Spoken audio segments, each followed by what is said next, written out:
அவ்வளோதான், இந்த எலெக்ஷன் தாவேக்கா வெற்றி. கிளம்பு, வீடியோ வேணாம். ஏய் ஏண்டா என்னை போட்டு வீடியோ எடுக்கலாம்னு உயிர் எடுத்து உட்காந்து வச்சுட்டு இப்போ என்ன கிளம்புங்கிற? அவ்வளோதான், தாவேக்கா வெற்றின்னு ஒரு பொலிட்டிக்கல் அனலிஸ்ட் சொல்லிட்டாரு. யாரா சொன்னா? என்னது காட்டு இல்லை எதுவும் சொல்லு. சரி, இந்த வீடியோ பாரு. வீடியோவா? கேண்டிடேட் சரியா போட்ட இடங்கள்லாம் இவரா 25% போலிங் ஆக போகுது இந்த எலெக்ஷன். அவ்வளோதான். யாருக்கு? தாவேக்காக்கு. இந்த எலெக்ஷன் 25%. நான் கிளம்புறேன். ஏய் 25% வெற்றி, பாய். 25%னா நம்பரா என்ன தெரியுமா? எவ்வளவு? ஏன்னா இவனுக்கு சினிமாவே ஒழுங்கா ட்ராக் பண்ண வராது. இவன் எங்க பாலிடிக்ஸ்ல அந்த டெம்ப்ளேட்டா எல்லாரும் பார்த்துருப்பீங்களே, இந்த நீயா நானால ஏதோ இதுக்கு காசு வாங்க மாட்டோம் சார் இவன் அப்படின்னு ஒரு டெம்ப்ளேட் இருக்குமே, அதானே? அவரு தான் அவரு.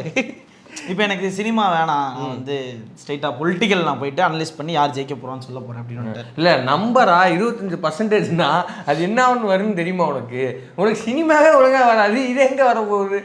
அதையே ஒரு ஒழுங்காக ட்ராக் பண்ணி கழட்டினதில்ல, இங்கே கழட்ட வந்துட்டாரு.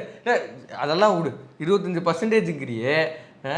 232 தொகுதிக்கு தான் இப்போ தாவேக்கால கேண்டிடேட்டே நிற்கிறாங்க. பாதி பேர்த்த காணோம், தேடிக்கிட்டு இருக்காங்க. தனிப்படை அமைச்செல்லாம் தேடிக்கிட்டு இருக்காங்க. மீதி பேரை எப்போ அரெஸ்ட் பண்ணுவாங்கன்னு ஒரு பதட்டத்தில் இருக்கிறானுங்க. வேற இதில் கடலூர்லேயே எங்கேயோ வந்து வேட்புமனு வந்து தள்ளுபடி ஆயிடுச்சு தாவேக்கா வேட்பாளரோடது.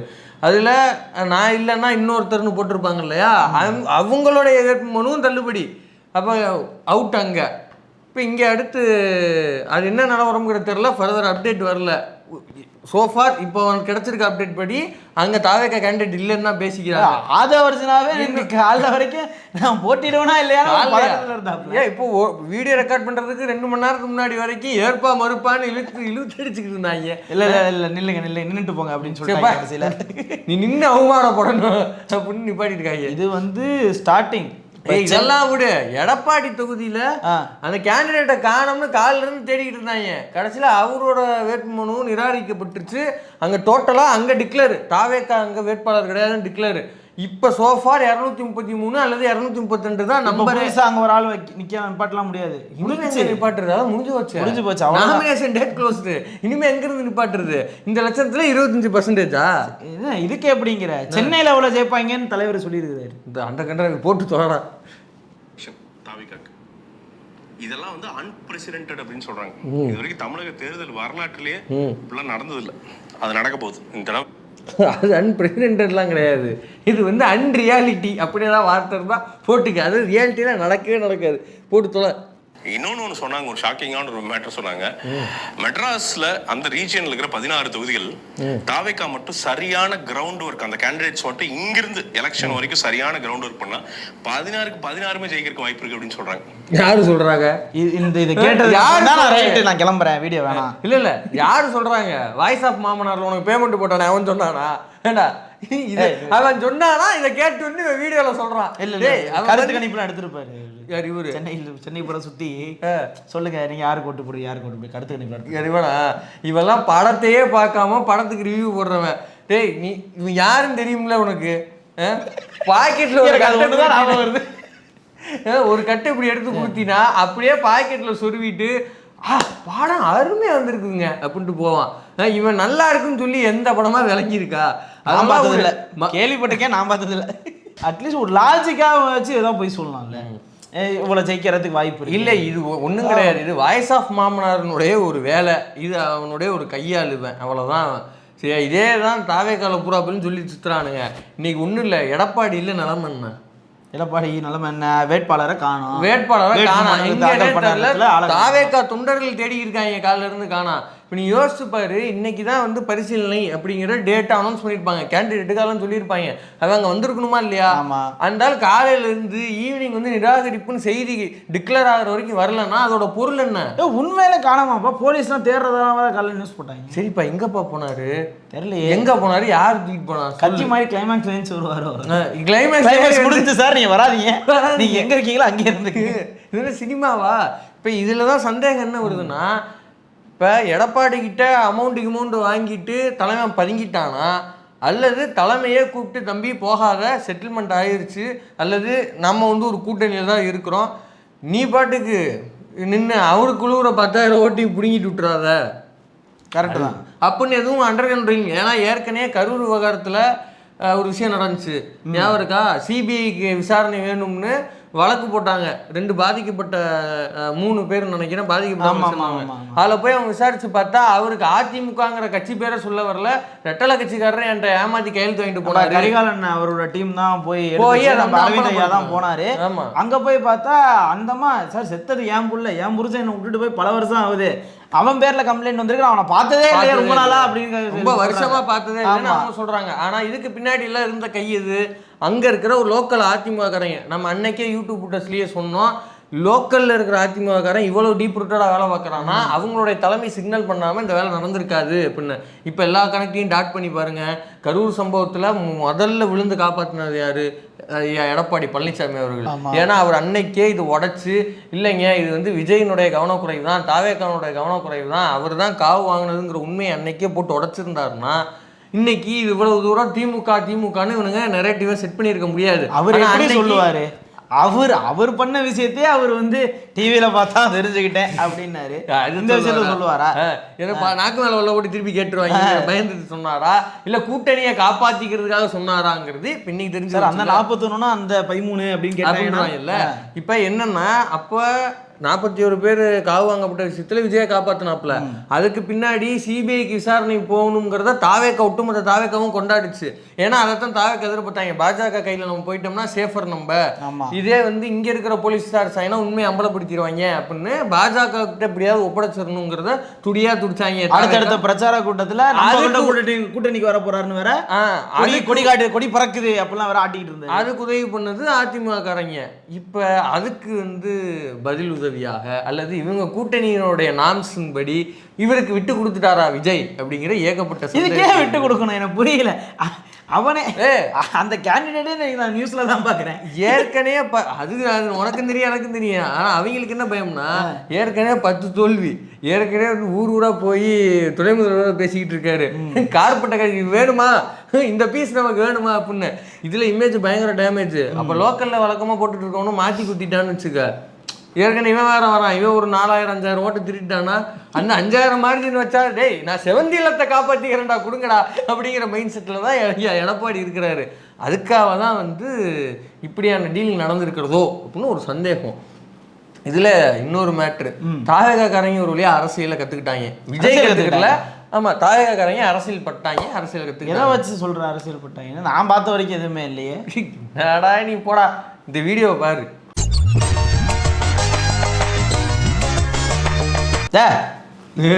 அரசியல் பட்டதா என்ன சுந்தரா டிராவல் சீன்லாம் எடுத்து காமிச்சுக்கிட்டு இருக்கிற? அது யாரு மாப்பிளையா? விளாட்டா அவனுக்கு? சரி அது யாரு? சூப்பரா இருக்கு பாரு. பார்த்து அவனை பார்த்து இந்த மொராட்டியை பார்த்து உனக்கு யாரு மாதிரி தெரியுது? என்ன இந்த பொம்மை உனக்கு யாரு மாதிரி இருக்கு? சுரேஷ் செருப்பால் அடிப்பேன். ஏன்னா சோசியல் மீடியா ஃபுல்லா அதான் எழுதிட்டு இருக்காங்க, செருப்பால் அடிப்போம். சத்தியமா தெரியல யாரு அது? அது விஜய்டா. விஜயா? இது விஜய்க்கு தெரியுமா? எனக்கு புரியலையே. அந்த ஆளுக்கு எது தெரியும்? அதனால எதுவுமே தெரியாது. இது விஜய் பொம்மை. சரி அதையே ஏதோ துணியெல்லாம் கட்டி ஏதோ பண்ணி கொண்டு போறானுங்க. அது அவன் வந்து முடிவு பண்ணிட்டான். அது ஷாக்கிங்கா சர்ப்ரைசிங்கா ரிவீல் பண்றாங்களாம். மோரோட தூக்கிட்டு வரும்போதே தெரியுது. அதுதான் ஏன்டா உங்க கட்சி தலைவரே நீங்க சர்ப்ரைஸா வந்து ரிவீல் பண்றீங்க? எனக்கு புரியல. அவையில பொறுத்தவரைக்கும் கட்சி தலைவரை பாக்குறதுலாம் சர்ப்ரைஸ் தான் அவனை. சரி இவரு என்ன பொம்மை பக்கத்துல நின்றுட்டு இவரும் பொம்மையாட்டம் நின்றுட்டு இருக்காப்ல கேண்டிடேட். ஆமா அவ்வளவுதான். விஜய் வந்து இறங்கி வந்து களத்தில் நின்று பிரச்சாரம் பண்ண மாட்டானுங்கிறது அவங்க உணர்ந்துட்டாங்க, அவங்க புரிஞ்சுக்கிட்டாங்க வாசு. இனிமே வந்து விஜய் வந்து இது எங்க நடக்குதுன்னா நம்ம அந்த பக்கம் சுத்தி தெரிஞ்ச திருவரப்பூர். எனக்கு அதுதான் இன்னும் திருப்பி கை காட்டிக்கிட்டு எனக்கு நின்று சுத்திக்கிட்டு இருக்கிறானுங்க. எப்பேற்பட்ட பிஹெச்எல் கிட்ட அங்க என்னெல்லாம் சுத்திக்கிட்டு இருக்கிறீங்க நீங்க? அந்த பொம்மையை தூக்கிக்கிட்டு அங்கெல்லாம் படுத்தவங்கடா. நீ யோசிச்சு பாரு, அந்த ஏரியாவில் இருக்க படித்த சமூகம் இவங்களை என்னவா பார்க்கும், இவங்களை என்னவா டீல் பண்ணுன்னு நீ யோசிச்சு பாரு. அவன் விருப்பப்படுவானா? இவெல்லாம் நம்மளை வந்து ஆண்டி எம்எல்ஏ இவன்கிட்ட போய் நம்ம மனு கொடுக்கன்னு நினைப்பானா மாட்டோம். இதுல கூத்து என்னன்னா விஜய் வரமாட்டாங்கிறது தெரிஞ்சு போச்சு. இல்ல அது இல்லாம வந்தாலும் ஒரே கண்டென்ட்டை தான் பேசுறாப்புல. இந்த திமுக வேணுமா, இந்த டிவிக்கு வேணுமா? அடுத்த டேப்பர் கார்டு எடுத்துட்டு வந்துருக்கடா, பொம்மைக்கு பின்னாடி வாய்ஸ் போட்டு பண்ணுங்கடா, நல்லா இருக்கும். அடுத்ததான் இதுல தக்காளி கிலோ 10 ரூபா மாதிரி நீங்களே வாய்ஸ் ரெக்கார்டு கொடுத்து பண்ணுங்க. யூடியூப் வீடியோல இருந்து MP3 மட்டும் கிராப் பண்ணி போட்டுருவானுங்க. நானே எடிட் பண்ணி தரேன். எனக்கு பர்சனலாக எனக்கு டிஎம் பண்ணி இதில் ஒன்றும் இல்லை. இப்போ இந்த சின்னத்தை இது பண்ணுறதுக்கு இதெல்லாம் செய்யறதுக்கு வந்து டிசைனாக டீம் இருக்குல்ல, இந்த பேட்ச் செய்யறதுக்கு இதெல்லாம் இன்ஸ்டாவில் இதெல்லாம் பார்த்தீங்கன்னா டீம் இருக்கும். அந்த மாதிரி எவனாவது ஒருத்தன் இந்த பொம்மை செட்டப்பை செஞ்சு அதில் ஆடியோ இது இந்த ஊருக்கு போயிட்டு இந்த திமுக வேணுமா, டிவிகே வேணுமா, ஸ்டாலின் சார் வேணுமா, விஜய் வேணுமா அப்படின்னு கேட்குறப்பல இந்த ஆடியோவை மட்டும் இன்செர்ட் பண்ணி கொடுத்தோம்னா நல்ல பிஸ்னஸ் ஐடியா. அருவி பிஸ்னஸ் ஐடியா நம்ம சும்மாரியா. அதனால வாய்ப்பு இருக்கிற ஆண்டர்பிரினர் ஷேர் ஆகுது. இதை பண்ணிடுவாங்க, சும்மா இரு. நாளைக்கு வந்து அதுதான் பெட்டர் ஆப்ஷன். அப்புறம் தாயக்கால் எப்படி ஓட்டு கேட்பேன்னு நினைக்கிறீங்க? நீ பாவண்டாவீங்க வாழ்ந்துட்டு போகிறாங்க. இப்போ டெபாசிட் வேணும் இல்லைவன இவங்க 1000 தான் தற்கொலையாக இருக்கலாம். ஆனால் அவங்கெல்லாம் யாரு எல்லாம் நம்ம ஆளு என்ன பண்ணி தொலைகிறது? சரி, இப்போ இங்கே தான் பண்ணுறாங்களா இல்லை வேற எங்கேயும் ஆரம்பிச்சிட்டாங்களா? இல்லையா, இதுதான் டே 1. இன்னொரு ஃபோட்டோ வேறு சுற்றுதாரு. என்னங்கிறது தெரில. இப்போ ஃபுல் ஸ்க்ரீனில் வரும் 7-8 பொம்மையை தாவேக்க ஆஃபீஸில் வச்சுருக்காரு. இல்லை ஏ தான் இதனால பண்ணக்கூடிய அதுதான் பயமா இருக்கு. இன்னொன்னு இவங்க எங்க போனாலும் இவங்களை சுத்தி இந்த மக்கள் இருக்கிற மாதிரியான ரீல்ஸ் மட்டும் தான் வருதே தவிர அந்த ரீல்ஸை சுத்தி எங்கேயாவது பார்த்தா ஒரு பயம் இல்லை. அந்த ஓலிமர்காரன் இருக்கான்ல, அவன் ஒரு வேலையை பார்த்து விட்டான். முந்தானத்து பாண்டிச்சேரி வந்தப்ப நினைக்கிறேன், ஒரு இடத்துல விஜய் ஸ்டார்ட் ஆகிற இடத்துல இருந்து ட்ரோனை கொஞ்சம் அவுட்டு வேகமாக போயிட்டான். பார்த்தா அவன் வண்டியை சுற்றி மட்டும்தான் இவன் வந்து இந்த இதை மொக்கிற மாதிரி மொக்கிறானுங்க. அதுக்கு முன்னாடியும் கூட்டம் இல்லை, அதுக்கு பின்னாடியும் கூட்டம் இல்லை. அப்போ என்ன பொருள்னா, அவன் கூட்டத்தை கூட்டிக்கிட்டே வரான். ஒரு ஷாப்பில் நிப்பாட்டும் போது அவங்களும் ஆட்டு மந்த மாதிரி நிற்கிறாங்க. நின்று காய்ச்சி மூச்சன்னு கத்துறானுங்க. அவன் திரும்பி போகிறப்ப அப்படியே அவன் கூடயே வந்து ஹைவேல அவன் கனெக்ட் ஆனோடனே இவங்க இங்கேயே எஜெக்ட் ஆயிடுறானுங்க. இதுதான் இவங்க ஒன்று புரிஞ்சுக்க மாட்டேங்கிறாங்க. உங்கள் அண்ணனை வேடிக்கை பார்க்க மட்டும்தான் வராங்க, உங்களுக்கான ஓட்டு உலாதுன்றது இவங்களுக்கு தெரியுதா இல்லையான்னு தெரியல. ஏன்னா அங்கே வேலையை பார்க்க வரவனுக்கே ஓட்டு கிடையாது. எக்கிறது ஓட்டு கேண்டிடேட்டாக போகிறவங்க வந்து லிட்டரலி அங்கே அசிங்கப்பட்டு தான் நிற்கிறானுங்க. இப்போ இன்னொன்று என்ன நடக்குதுன்னா, பொம்மையை கொண்டு போகிறானே இல்லையே சொல்லு. பிஹெச்ல டவுன்ஷிப்பில் இருக்கிறவங்க இவனை பார்க்குறப்ப பக்கத்தில் என்ஐடி இருக்குடா, ஸ்டூடெண்ட்ஸ்ரா, சிரிப்பாங்கடா. நீ அவங்கள்ட்ட சொன்னால் கூட உனக்கு ஒரு நல்ல மாடல் ரெடி பண்ணி தருவாங்க. சீரியஸாக கலராக அப்படி கையை இது பண்ணுற மாதிரி அப்படி பண்ற மாதிரிலாம் ரெடி பண்ணி கொடுப்பாங்க. எங்க கொண்டு போயிருக்காங்க அரசியல் அடுத்த பரிமாணத்துக்கு மாறணும்னு விளாட்டா இன்னும் பழைய மாடல்லே பண்ணா இப்படி. அதனால இப்படியாக தாவேக்கால வந்து டிராவல் ஆகிருக்கு. சரி, இன்னொரு பக்கம் போய் பார்த்தா என்ன விஜய் சார் குக்கருக்கு ஓட்டு போட சொல்றாரு அப்படி. ஐயோ இல்லை அந்த வீடியோ போட தயவு செஞ்சு பாருங்களேன்.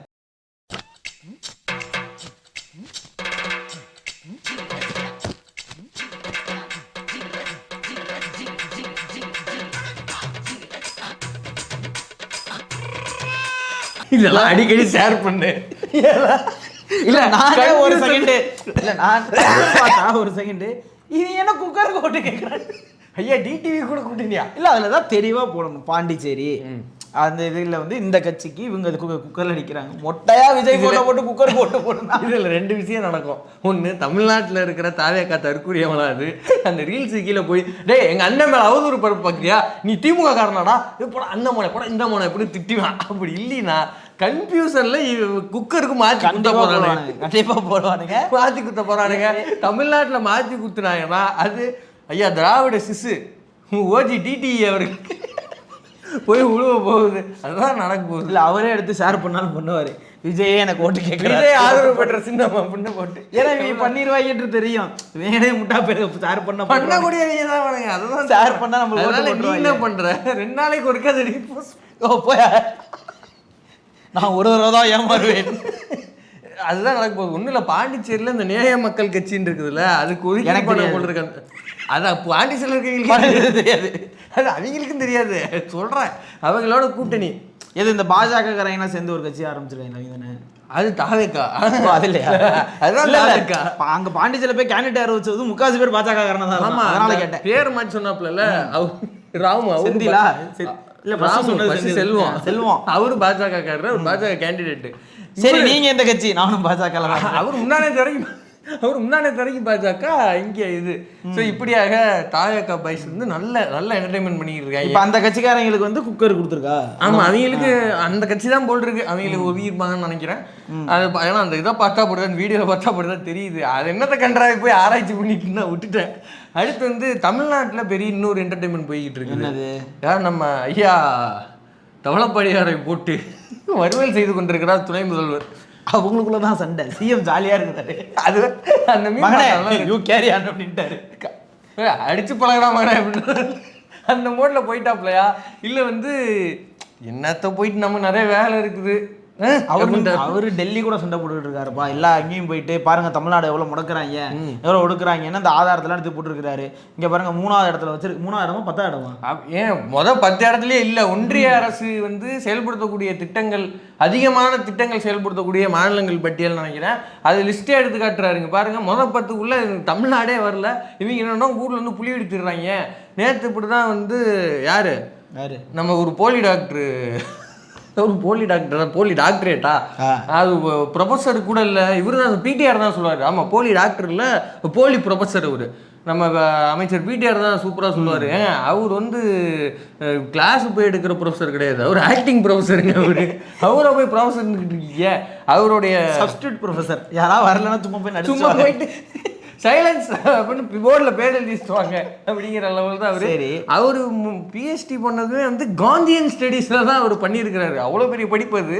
எனக்கு தெரியாது, அவருக்கு தெரியாது. ஏன் ஸ்ட்ரெயின் பண்ற? அவருடைய வேட்புமனு தாக்கலுக்கு ஃபட்னாவிஸ் வந்திருக்கிறாப்புல. வந்தவர் சும்மா இல்லாமல் வந்தாரு, போஸ்ட் கொடுத்தோமா வாழ்த்துக்கள் ஓட்டு போடுங்கன்ட்டு போயிருக்கலாம்.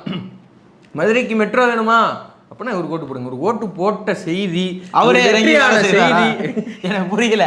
என்ன ஓட்டு போட்டா அவரே எடுத்து ஏணி வச்சு அவங்க இந்திக்காரங்க கூட வேலை செய்ப்பாரு. அவர் சொல்ற மெசேஜ் என்னன்னா, இவருக்கு ஓட்டு போட்டு நீங்க ஜெயிக்க வச்சிங்கன்னா, இவர் ஜெயிச்சிட்டாருங்க செய்தி மோடி காது கெட்டுச்சுன்னா உடனடியா சரிப்பா நமக்கு ஒரு வழியா ஓட்டு போட்டாங்க, அவங்களுக்கு மெட்ரோ கட்டி கொடுத்துரு அப்படின்னா அவர் அலோவ் பண்ணிடுவாரு அப்படிங்கிறதா ஃபட்னாவிஸ் சொல்றாரு. யாரும் அலோவ் பண்றது கேட்க மாட்டாங்க. இப்ப கேள்வி என்னன்னா, இதுக்கு முன்னாடி மதுரைக்கும் கோயம்புத்தூருக்கும் மெட்ரோ கொடுங்க, மெட்ரோ தேவைப்படுதுன்னு தமிழ்நாடு அரசு கரெக்டாக ப்ராஜெக்ட் டாக்குமெண்ட் அனுப்புனப்போ அவங்க அதை ரிஜெக்ட் பண்ணாங்க. என்ன சொல்லி ரிஜெக்ட் பண்ணாங்கன்னா, மக்கள் தொகை வந்து கம்மியா இருக்குது, இந்த மக்கள் தொகைக்கெல்லாம் மெட்ரோ போட அலோவ் பண்ண முடியாதுன்னு தான் சொல்லி ரிஜெக்ட் பண்ணாங்க.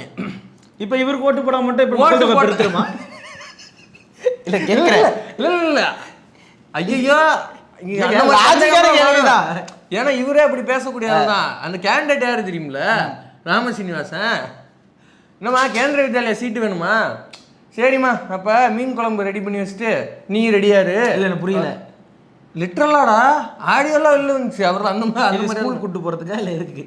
கேந்திரிய வித்யாலயில் ஸ்கூலுக்கு சீட்டு வேணும்னா மீன் குழம்பு ரெடியாகி அந்த அம்மாவும் ரெடியாக இருந்தாங்கன்னா தலைவர் வந்து சீட்டு சொல்லுவாப்புல. அப்படியேப்பட்ட ஆள் தான். அதை மனசுல வச்சுட்டு ஓட்டிக்கிட்டு ஓட்டுறாதீங்க, ஊர் மக்கள் தொகை பெருகிறோம். இவரு ஏன் இப்ப கேள்வி அதுதான். இப்ப என்ன இவருக்கு ஓட்டு போட்டு ஜெயிக்க வச்சாப்புல போய் மக்கள் தொகை சிறு அப்படின்னு போயிருமா? அப்ப அது நடக்காது. அப்ப மக்கள் தொகையை காரணம் காட்டி நீங்க வந்து ப்ராஜெக்ட் இல்லைன்னு சொன்னது பொய் தானே. அப்போ தமிழ்நாடை வஞ்சிக்கணும், தமிழ்நாடு கொடுக்கக்கூடாதுங்கிற எண்ணத்தில் தான் மட்டகரமாக ஒரு காரணத்தை சொல்லி நீங்கள் ரிஜெக்ட் பண்ணியிருக்கீங்க. பாஜகவுக்கு இவங்க ஓட்டு போட மாட்டாங்க, அப்புறம் எதுக்கு நம்ம இவங்களுக்கு ப்ராஜெக்ட் தரணுங்கிற உள்நோக்கத்தில் தான் அதை பண்ணியிருக்கீங்கிறது ஃபட்னாவிஸோட பேச்சிலே வெளிப்பட்டுருச்சு. முதல்வர் ஓட்டி கிழிக்கிறாரு. ஏன்னா பிளாக்மெயில் பண்ணுறதுக்கு ஒரு சிஎம் அங்கேருந்து கூப்பிட்டு வருவீங்களா? இது வந்து ஒரு சிஎம் பண்ணுற வேலையா? சிஎம்மாக இருக்கீங்களா, உங்களுக்கு வெக்கமா இல்லையா அப்படின்னு அவர் அசிசியமாக கேட்குறாரு. இப்படி வெளி மாநிலங்களோடையும் டெல்லியோட சண்டை போட்டுக்கிட்டு இருக்க மகனே அடி எடுத்தடி விட்டடி அப்படின்னு போட்டு எடப்பாடியாரோ உரின்னு உரிச்சுக்கிட்டு இருக்காங்க. இருந்தாலும் எடப்பாடி வந்து இவ்வளவு மோசமா விமர்சிப்பாருன்னு எதிர்பார்க்க இல்லை. மேட்ரு என்னன்னா, ஃபர்ஸ்ட் 2 நாள் தான் துணை முதல்வர் வந்து ஒம்பளுத்துக்கிட்டு இருந்தாரு. அப்புறம் ஆடியன்ஸ் செட் ஆயிட்டாங்க. இப்போ துணை முதல்வர் ஏதாவது ஒரு ஊருக்கு போறான்னு வச்சுக்க, கூப்பிட்டு கேட்கறாங்க, இந்த ஊருக்கு இந்த மாதிரி திட்டம்லாம் சொல்ல எடப்பாடி போட்டாங்க. உன்ட்ட கேட்டனா நீங்க என்ன செஞ்சீங்க செய்யலன்னு எனக்கு தெரியும். அதெல்லாம் அது அப்புறம் போட்டோ எடுத்து காட்டு. பேசி தொண்டை தண்ணியை வைத்துற, ஏன் டைம் வேஸ்ட் பண்ற? போட்டோ காட்டினா பார்த்து சிரிச்சுட்டு ஓட்டு போடுவோம் இன்னும் போய்கிட்டே இருக்கும். நான் எடப்பாடியார் அவர்கள்ட்ட கேட்குறேன், எதுக்கு ஃபார்வர்டு மெசேஜ் எல்லாம் வெளியே வந்து பேசிக்கிட்டு இருக்கீங்க? இல்லை, அதெல்லாம் உங்களுக்கு ஒரு தகவல்கள் தெரிய வேணாமா? நீங்க ஒரு கட்சிக்கு பொதுச் செயலாளராக இருக்கிறீங்க. எனக்கு புரியல. பால்டாயில் குடிச்சது, அது பண்ணது, இது பண்ணதெல்லாம் வெளியில வந்து சொல்லி அதாவது அவர்லாம் அப்பவே மேலே போயிருக்க வேண்டியவர். இது என்ன வார்த்தை? இல்லை, நீங்க வந்து இப்படி ஃபேக் நியூஸ் எல்லாம் நீங்க எடுத்து பேசுவீங்க. நீ சொன்னாப்புல ஃபார்வர்டெல்லாம் எடுத்து பேசுறீங்கன்னா இன்னொரு மேட்ருக்கு வருவோம். இந்திரானந்த் தான் அந்த அர்ச்சிவ்ஸ்லாம் வேறு எடுத்து போட்டிருந்தாரு. அண்ணா அப்படின்னு ஒரு பத்திரிக்கை இருக்குது, அதிமுகவோட அதிகாரப்பூர்வ பத்திரிக்கை. அதில் சில கட்டிங்ஸ், சில கிளிப்பிங்ஸ் எல்லாம் இருக்குது. அதெல்லாம் ஃபுல் ஸ்க்ரீனில் போடுவோம். நம்ம சீமானோட மாமனார் காளிமுத்துலாம் ஒரு கட்டுரை எழுதியிருக்காரு, அருமையான கட்டுரை. அதெல்லாம் எடுத்து படித்தா நல்லா இருக்குமா? ஐயா நீங்க வந்து சொல்றது ஃபேக் நியூஸ் ரைட்டு, நீங்க ஃபேக் நியூஸ் சொல்றீங்களேன்னு திமுகனுடைய கடைகோடி தொண்டனோ அல்லது வந்து கழக பேச்சாளரோ இளம் பேச்சாளரோ அந்த பசங்களோ டப்புன்னு எடுத்து பால்கனி பாவை அடங்கா பிடாரி ஒருத்தனை திருமணம் செய்து கொண்டு ஒழுக்கமாக வாழ்வதுதான் உனக்கு உன்னதமான வழி அப்படின்லாம் யாரையோ சொல்லியிருக்கீங்களே, அதை யாருன்னு மேடை போட்டு கேட்டா இது வந்து வாய் வழியா சொன்னதோ அப்படிலாம் இல்ல, கட்சியோட அதிகாரப்பூர்வ பத்திரிக்கை, விளையாட்டு இல்ல உன அதிகாரப்பூர்வ பத்திரிகையில வந்து இருக்குது. நான் படிச்சேனே நான் தான் படிச்சேனே படிச்சிருக்கேன். இப்போ இதெல்லாம் எடுத்து படிச்சோம்னா நல்லா இருக்குமா அல்லது நாகரிக அரசியலா இருக்குமா? ஒரு இதெல்லாம் கூட பேசக்கூடாது இல்லவா, அது வேற ஒரு டைம்ல நடந்தது அப்படின்னா அப்ப இன்னொரு சில ஃபார்வர்டு மெசேஜ் எல்லாம் இருக்கு. மூப்பனார் வீட்டுக்கு யாரோ எங்கேயோ எதுக்காகவோ டான்ஸ் ஆட போனாங்க அப்படின்னு சில விஷயங்கள் உலா வருது. அதை பத்தி எல்லாம் பதிலுக்கு கேட்டாங்கன்னா மக்கள் கேட்பாங்க, கேட்டாங்கன்னா நல்லாவா இருக்கும். இதெல்லாம் பார்த்து நோக்கி பேசுறது இல்லை. அதை கரெக்டாக ஹேண்டில் பண்ணாப்ல உதயநிதி அவர்கள். இந்த மாதிரி அவர் என்னை வந்து மேலே போயிருக்கணும் அப்படிலாம் சொல்றாரு. நான் அதெல்லாம் எதுவுமே சொல்லல. அவர் 100 வயசு ஒன்ன மாதிரி காலை கீழே தான் போகக்கூடாது அப்படின்னு சொல்லிட்டு அதையும் சொல்லி அதையுமே வந்து எப்படி சொன்னா ஜென்ரலாக தான் சொன்னாரு. அவரை மாதிரி வந்து கீழே இல்லை, இந்த வாட்டி மேலே பார்த்து சொல்லியிருக்கிறாரு. பரவாயில்ல, ஆனா அவர் 100 வயசு வரைக்கும் இருக்கட்டும், நிரந்தர பொதுச் செயலாளரா இருக்கட்டும், நமக்கு நல்லது அப்படின்னு போறப்போ அழகா ஜாலியா சொல்லிட்டு போயிட்டாரு. ஃபர்ஸ்ட் டீசெண்டா எப்படி பிரச்சாரம் பண்ணுமோ அப்படி பண்ணி அவர் என்ன நினைச்சுக்கிறாருன்னா அடிமைன்னு சொல்றது வந்து அவர் ஏதோ பர்சனல் அட்டாக். ஐயா அது அரசியல் விமர்சனம். நீங்க இன்னைய வரைக்கும் நீங்க அதான் மெயின்டைன் பண்றீங்க. எஸ்ஐஆருக்கு எதிர்த்து நீங்க பேசல, டீலிமிட்டேஷனுக்கு எதிர்த்து பேசல, திருப்பரங்குன்றத்துக்கு பேசல. இதையெல்லாம் ஏதோ தனிப்பட்ட கட்சிகளின் பிரச்சனை கிடையாது. இது இந்த நாட்டினுடைய பிரச்சனை. தமிழ்நாட்டினுடைய டைனமிக்ஸை சிதைக்கிற விஷயங்கள் தான் இதெல்லாம். தமிழ்நாட்டோடைய உரிமை சார்ந்த பிரச்சனை. இதுக்கெல்லாம் நீங்க குரல் கொடுக்கல அப்படிங்கன்னா உங்களை அடிமைன்னு சொல்றாங்க. அவருக்கு இன்னும் அதுவே புரியலவன. அவர் அடிமைங்கிறது அப்படின்னு பேசி ஸ்கூல்ல சொல்ற மாதிரி எதுக்கு என்ன திட்டுறானே தெரியல மேடம் அப்படின்ற நீங்க பண்ணதான் சொல்லி தான் கேட்கறாங்க. அவருக்கு இது அரசியல் விமர்சனங்கிற புரிதலே வரல. அதனாலதான் பாஜகவோட எப்படி நீங்க கூட்டணிக்கு நீங்க போக போச்சுன்னு கேட்டா அவர் வாஜ்பாயோட நீங்க கூட்டணி இருந்தீங்களான்னு கேட்டுக்கிட்டு இருக்காரு. ஐயா உங்களுக்கு புரியுதா புரியல இந்த காலத்து பேச்சு. அதனால வந்து முதல்ல ஐயா வந்து எதிர்கட்சி தலைவருங்கிறத ஞாபகம் வச்சுக்கிட்டு செவந்தி இல்லத்தை காப்பாற்றிக்கிற வேலையை, அரசியல நாகரிகத்தை தக்க வச்சுக்கிற வேலையை ஐயா கவனம் செலுத்தினா நல்லா இருக்கும். ஸோ இன்னைக்கு சம்பவம் அவ்வளவுதான். ஏன்னா முக்கியமா நடந்தது இந்த தாவைக்கால குக்கர் கோட்டு போடுறாங்க. அதெல்லாம் நீ என்ன சொல்ற? ஒரு விழிப்புணர்வு வீடியோவா இருக்கட்டும், இருந்துட்டு போட்டோம். அவங்களுக்கே அதை பத்தி அக்கறை இல்லை. நாங்க இதோட கதையை போடுறோம். நன்றி, வணக்கம்.